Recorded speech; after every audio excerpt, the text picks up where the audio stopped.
All right, guys. Hey, we're back. Got a little bit of a strange one today. This is actually a 2004 Chevrolet Silverado. Pretty basic, single cab truck. But customer came in and said that this truck was not equipped with air conditioning from the factory.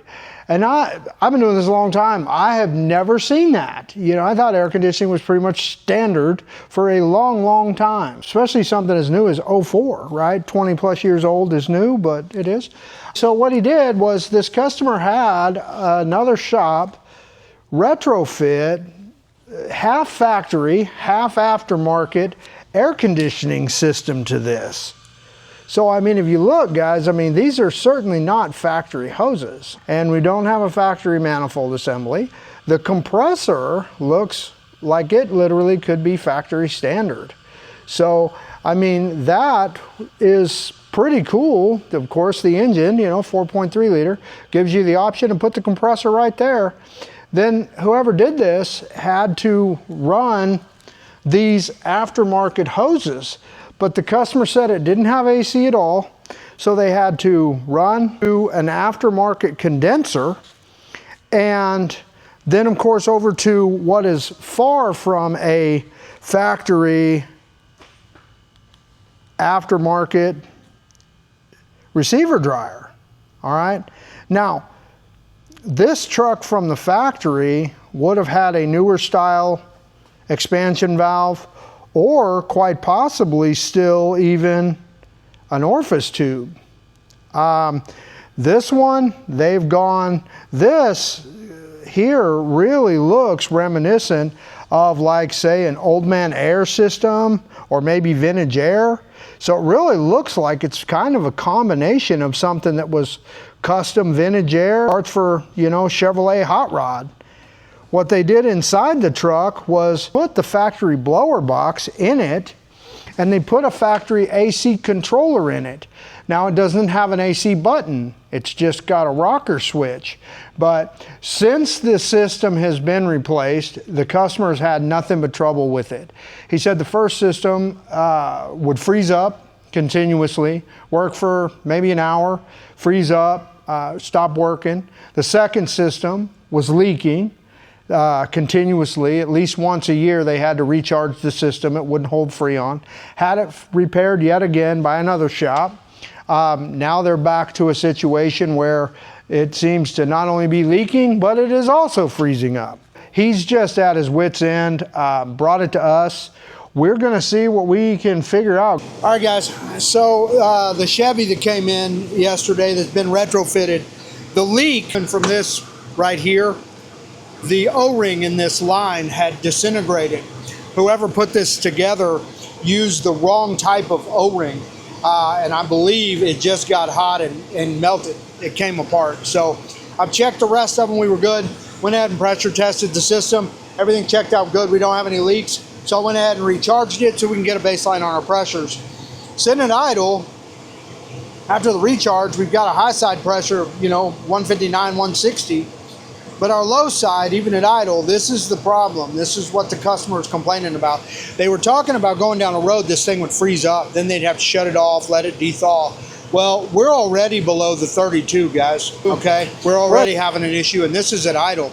If you take a look right down here, I'm not sure if we can see that, but that's 19.9. That's an estimated temperature of the evaporator core.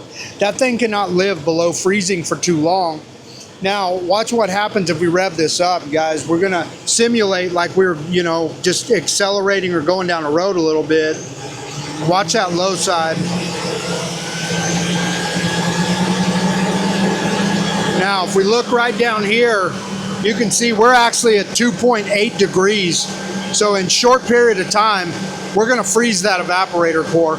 No matter what our high side is doing, we have a problem with that expansion valve.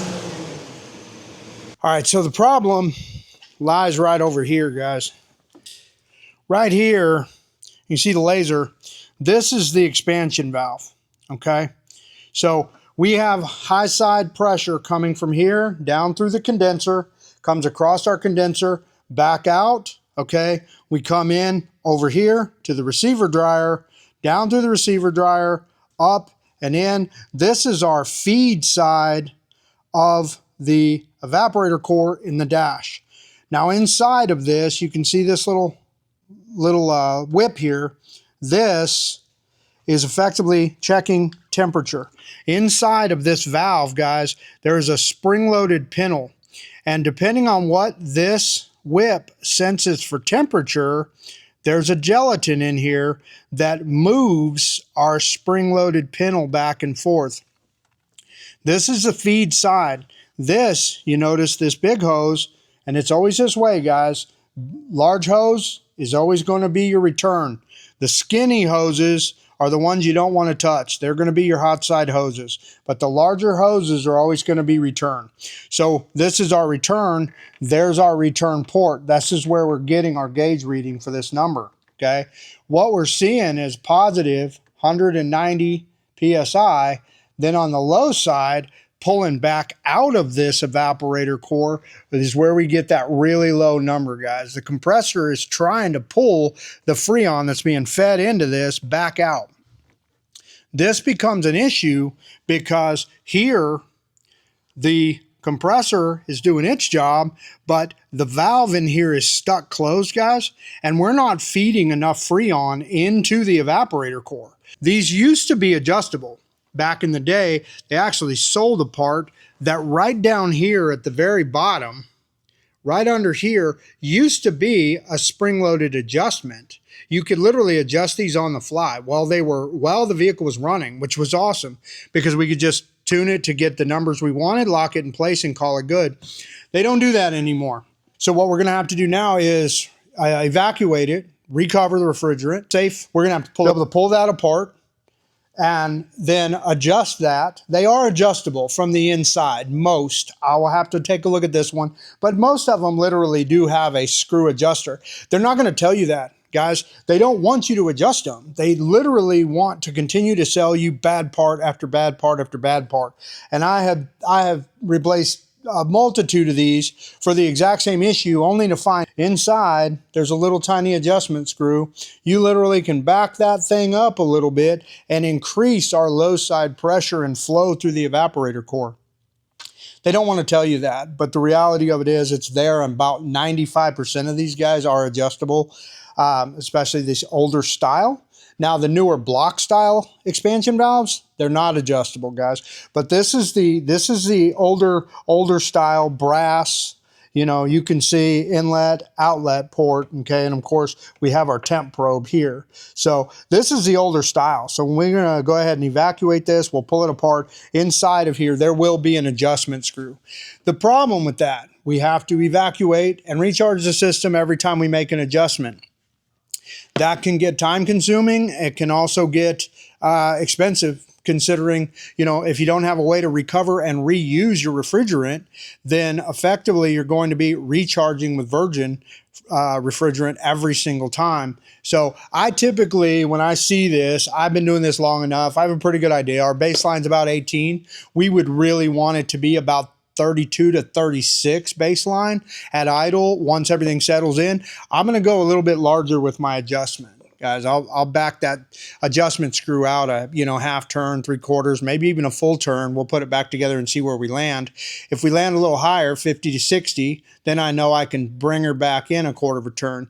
Might take 2 attempts, but ultimately we're going to try and do it in 1. But all right, guys. So yeah, we got this backed off. Look down in there. It's very difficult to see. In fact, I kind of missed it initially, but this area right here, guys, where that opening is, that's actually a hex head. Instead of it having a conventional screwdriver, this area right here inside of that is actually a hex head. So it is adjustable. It didn't look like it initially, but it is. H6, guys, 6mm. So 6mm, we'll be able to go in here and back this guy off. We're going to go, I'm going to say a full turn. We'll back it off, put it back together, and then we'll go from there and we'll see where our pressures land. 32.2.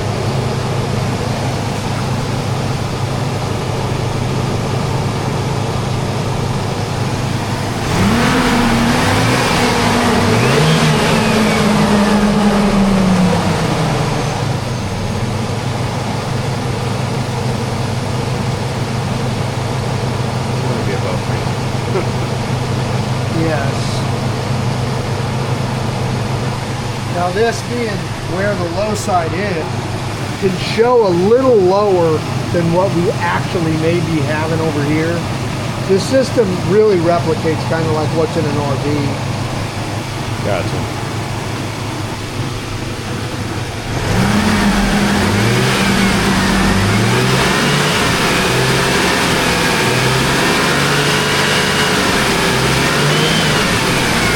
Well, we were at idle.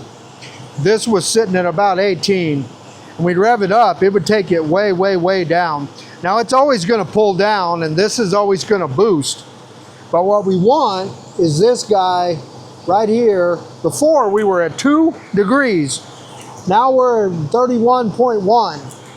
So we are definitely hovering right around freezing. So as long as there's enough airflow moving over the evaporator core, then we're not going to have an issue where this is going to freeze up. I'm just kind of tweaking now. I'm tweaking the Freon charge to get to a place where I'm happy with the high side and low side pressures. Because this is a custom system, there's no guidance. I basically started at what a factory Chevrolet would be, and then now we're just having to adjust from there.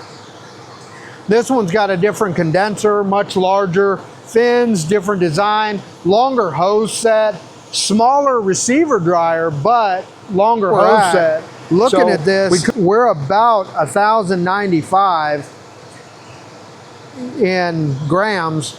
The system wants 750, and that's got our high side and low side about where I'd like to see them, and it's keeping our evaporator core temp close to where I'd like it.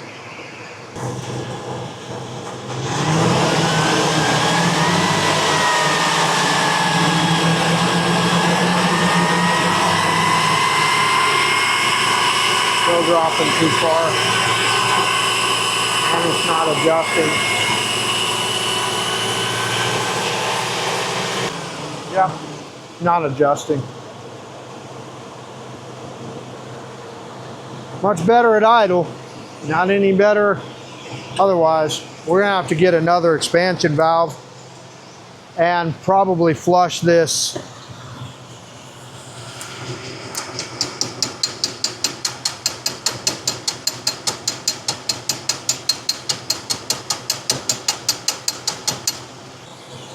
So this thing is definitely still causing a blockage. Yep, we're definitely, it's still causing a blockage. The issue is not knowing too. We've adjusted this and it made a difference, so we know that's definitely causing a problem. But coming out of here into this odd secondary line, and as small as that is that causing a problem for us as well? You know, I may need to pull that apart and see, are we having enough flow come through that? You know, what's the flow rate through that pipe? Maybe we need to go a different route. Does it have a built-in? Is there possibly, because this is an odd looking design for this hose, you can see right here, we've got some kind of a check right here.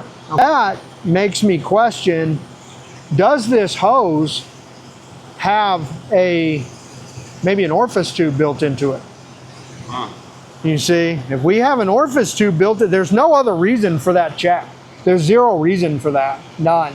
We've got an orifice tube maybe built into this hose, and then we're adding a secondary restriction, we're gonna have a problem. It really makes me curious. There's no reason to cut that there and then put it back together unless you're gonna put an orifice in it. There's no reason for it. I may have to end up having our custom hose builder build us this assembly without an orifice tube in it. Maybe what we end up having to do.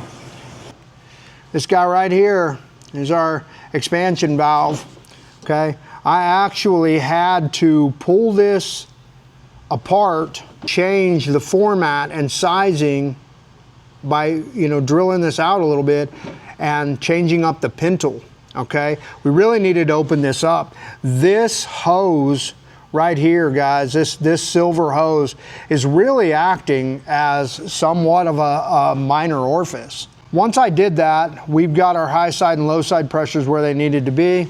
I went ahead, quick, fast, and in a hurry, customer needs this back. We went over and we just put in a handmade heater control valve, guys. Good old ball valve. We just tapped in directly to the heater hose right there. Just comes right off of the metal pipe. We've got her in the closed position here. During the winter, the whole 2.5, 3 months of winter we have in South Texas, we just rotate this guy around and that'll give her backflow to her heater core. Sid, I really would have liked to have put an electric heater control valve in this thing, you know, but we're just out of time. This works after putting in the heater control valve, okay, and sitting at idle. Again, it's between 85 and 89 degrees in my shop, just kind of depending on where you're standing.